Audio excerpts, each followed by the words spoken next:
Yaşadığım tek peşmanlığım, yüzümdeki çizgim, kalbimdeki ahım. Sığındığım liman, sarıldığım ilan, bir baş belası sen.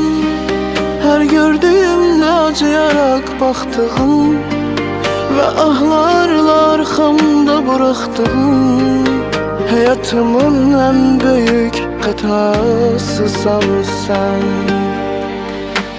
Ve ben bir gülüşün uğruna dünyayı veren, karşılıksız çıkarsız delice seven, bu günlerde seni aram silen.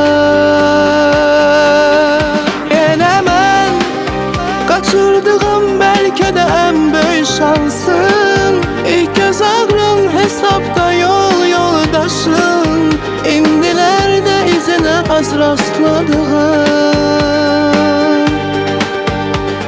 Sen her gördüğümde acıyarak baktığım ve ahlarla arkamda bıraktığım, hayatımın en büyük hatasısan sen.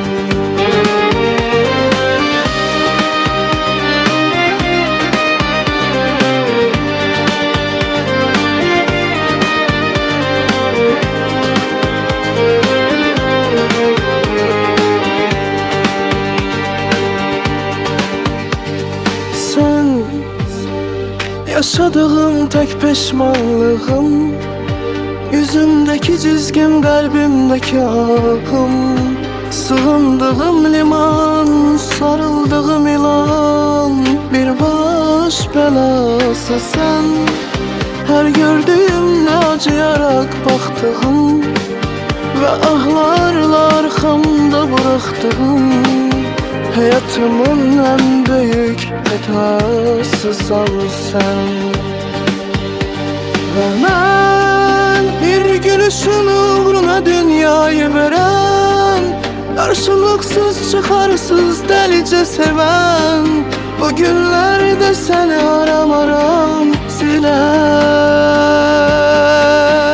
Yine ben kaçırdığım belki de en büyük şansın, İlk göz ağrın hesapta yol yoldaşın, İndilerde izine az rastladığım.